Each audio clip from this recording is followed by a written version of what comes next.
Hello. So we set up two criteria, which are about the mean and the variance of the estimator's sampling distribution. The first criterion is about the mean. So let's start from the estimation error. Theta hat minus theta, so estimator minus the true parameter, is the estimation error, right?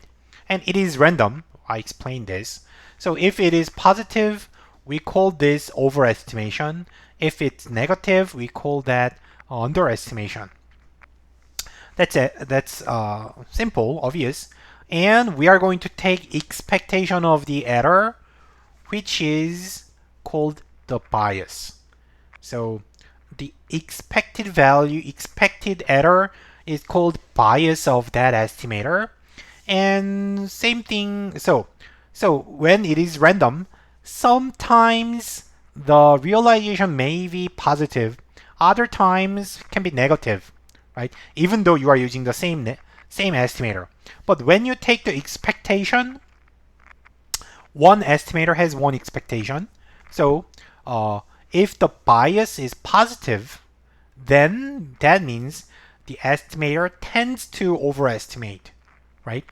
Still, the estimator may happen to be underestimating, but like expectedly, if you could repeat the estimation again and again, then on average, the estimator will be overestimating, right? And similarly, if the bias is negative, underestimating, and desirably, if the bias is zero, then the estimator is unbiased, which is the best case. So this is what we want. So, as I showed you earlier, the blue estimator is called unbiased because the center, the expected value, the mean is at the true parameter, right? The mean equals the true parameter, so it is not overestimating nor underestimating. But still, I'm not saying it is unbiased, but it doesn't say it is always correct. Sometimes it is overestimating, sometimes it is underestimating, but on average, they cancel out, and on average, it is correct, right? So think about the repetitions concept, what you are repeating. So when you repeat, you may get overestimation and underestimation, and overall they cancel out and unbiased. But the orange estimator has has the mean greater than the true parameter, which means the orange estimator is positively biased, which means it tends to overestimate. But again, it's positively biased, but it doesn't mean it is always overestimating. Sometimes so this outcome may happen. This if this estimator realizes the orange estimator is still underestimating, right? There is some probability of underestimating, but overall the overestimation probability is much larger. So the tendency is on the positive side, so it is biased. That is the concept of the unbiasedness, which is the first most important criterion for an estimator to be good. And the second is about the variance, or equivalently, variance equals like square root of variance is standard deviation. So we'll think about standard deviation. And often it's some so in general, standard deviation and the standard error are used interchangeably in daily life or and like by non-statisticians. Okay, it's not totally wrong, but in this course, in statistics course and in the statistics textbook, they are not exactly the same. The standard deviation is a more general term, which we learned in chapter 4, but in the context of estimation, we say the standard deviation of the estimator as the standard error, right? So standard error is specific to an estimator. So I first would like to say they are different, but but like casually, not a big difference. So still, I want you to understand both in as a similar meaning. But I'm going to distinguish them. Uh, Now then, okay, so you can think about the standard deviation of an estimator because estimator is random. So if the standard error is large, that means when you repeat the resampling, repeat random samples, sometimes the estimator can be large, sometimes the estimator can be small, other times large, other times small, which means the estimators are not reliable. So you are using the same estimation method for different samples, and then if the samples are similar with each other, then your results should be similar to each other. But if the standard error is large, they are not. The results can be different, totally different, which means they are unreliable. So if the smaller, the more reliable. The smaller the standard error is, then different samples with even though the samples are different, but the results will be stable, which makes the results more reliable and consistent. And we say, and then based on the standard error, we say an estimator say theta 1 hat. Suppose that there are two estimators, theta 1 hat, theta 2 hat. They are competing candidates, estimators. We say one is more efficient than two if the standard deviation is smaller. The smaller the better here. Sometimes it's confusing, but because it's standard deviation, the smaller the better. Then our question is, why do we call efficient? So when I was a college student, when I first learned this, I wondered why we are calling this efficient. Makes no sense. So suddenly I would say reliable or consistent or like stable. So there are other nice, better describing word. But why? Why do we use efficiency? And my professor did not teach me why, but I will try to explain. So here I will explain that later. So first, graphically, efficiency is about standard deviation. So the smaller, the blue, is a better estimator because its standard error is smaller. So blue is more efficient than the green. Okay, then coming back to my question, why we call this efficiency, and the reason is because to make the standard error small, we have to use the data more efficiently.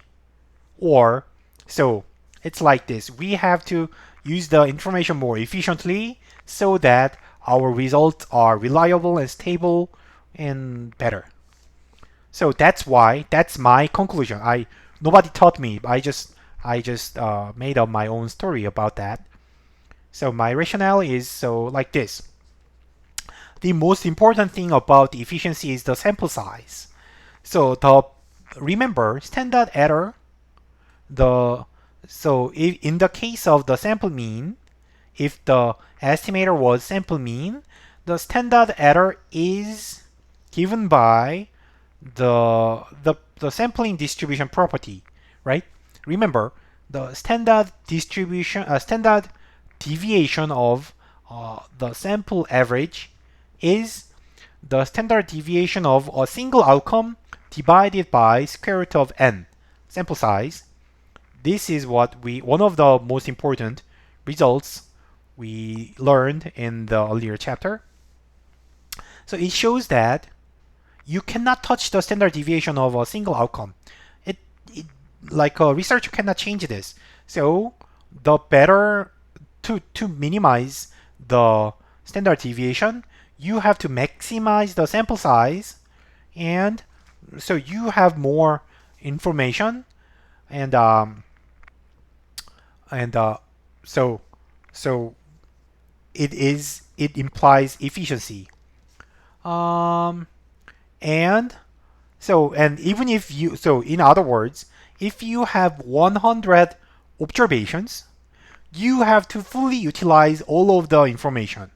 If you, even if there are 100 observations available, but you only use some of them, then you are losing efficiency because you are not using the sample efficiently.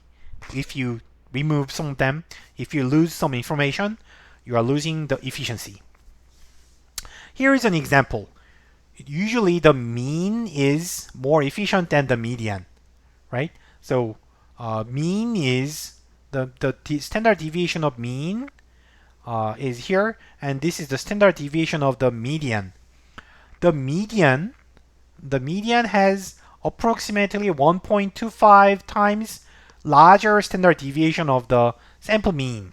So in that sense, the sample mean has better efficiency. So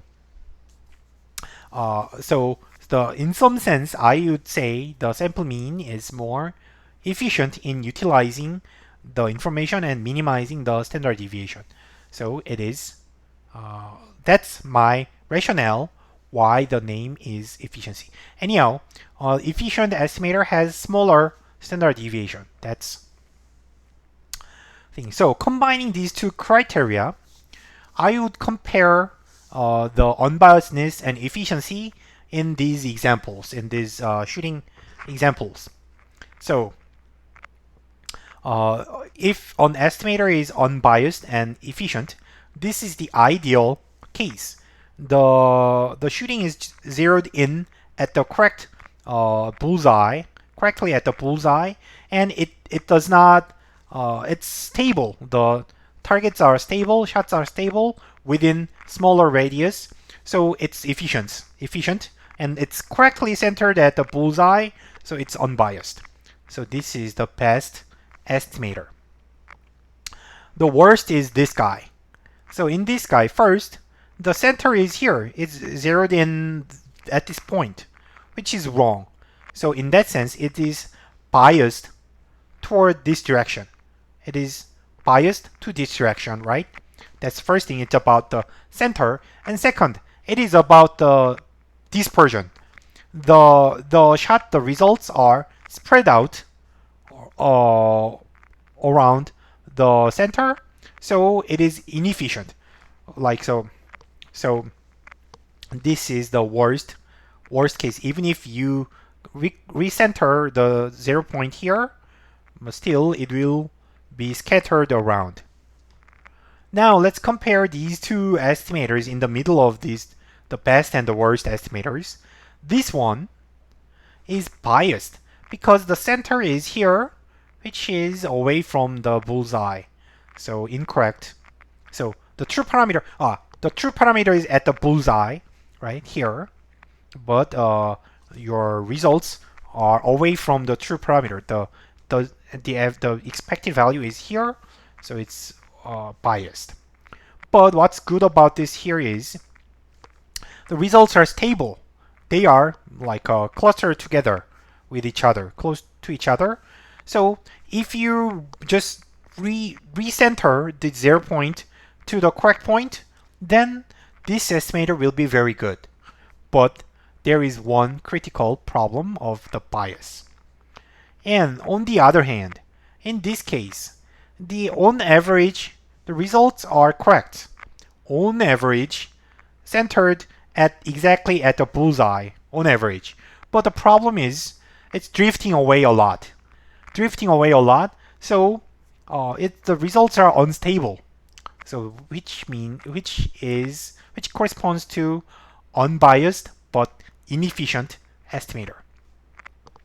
So if you understand the estimation as a shooting, like, so the parameter is your target and you are shooting with a gun, which is an estimator.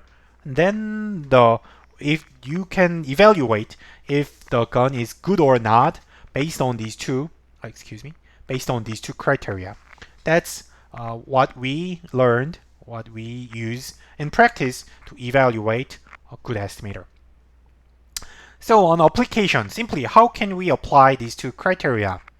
I will show you some two simple examples. So first case, if the parameter of interest is the population mean, which is usually denoted as mu, Greek letter mu, then there is a theory saying that the sample average is the best estimator. First, it is unbiased, which we learned. So the expected value of the sample average equals the population mean of a single outcome, right? So it's unbiased by the sampling distribution results in the previous chapter. And standard error is given by this standard deviation of a single outcome divided by square root of n. And mathematically, there is a theorem saying that this is the minimum possible. So no other estimator can have a smaller standard deviation. So simply, the sample average is the best estimator for the population mean. I am going to use it as a conclusion. I do not show you the theorem and the proof, but more formally, if you're interested, you can search for this. So more formally, X bar is called the minimum variance unbiased estimator for mu. Literally, it is unbiased, and it has the minimum variance possible. So I will simply speaking, it is the best, right? So X bar is the best estimator for the so sample mean, sample average is the best estimator for the expectation, population expectation. We are going to use our next lecture will start from this point. So just remember that. And another example. Now, let's think about estimation of the variance. Variance is, say, what you would like to estimate. The population variance is what you want to estimate. And we learned two estimators. In chapter 4, we learned two different ways to calculate the variance from the sample. One is the population variance formula, and the other is the sample variance formula. Now, at that time, I said I cannot explain why we have two different formulas, but now I can explain them. So now you can understand these two formulas as two different estimators. Now let's compare them. What is better? Mathematically, you can show that. So the population formula has an expectation like this, which is different from the parameter you wanted. But the sample variance formula has the correct expectation at the population variance. That means the population variance formula is negatively biased, which now I hope, but the sample variance formula is unbiased. So in using this criterion, the sample variance formula is better than a better estimator than the population variance formula, and that's why the sample variance formula is more commonly used. So I hope I could explain this at that time, but now you understand why I couldn't. So now you can feel why the sample variance formula is more common. It's better. But population variance formula is not totally wrong or not totally trash. It's okay, but just more commonly used is the sample variance formula. So some summary. These are three one-page summary, and I'm a little bit over time. I'm going to call it a lecture. So in the next time, we are going to extend our estimation framework, and we'll study about the confidence interval. Okay, see you later.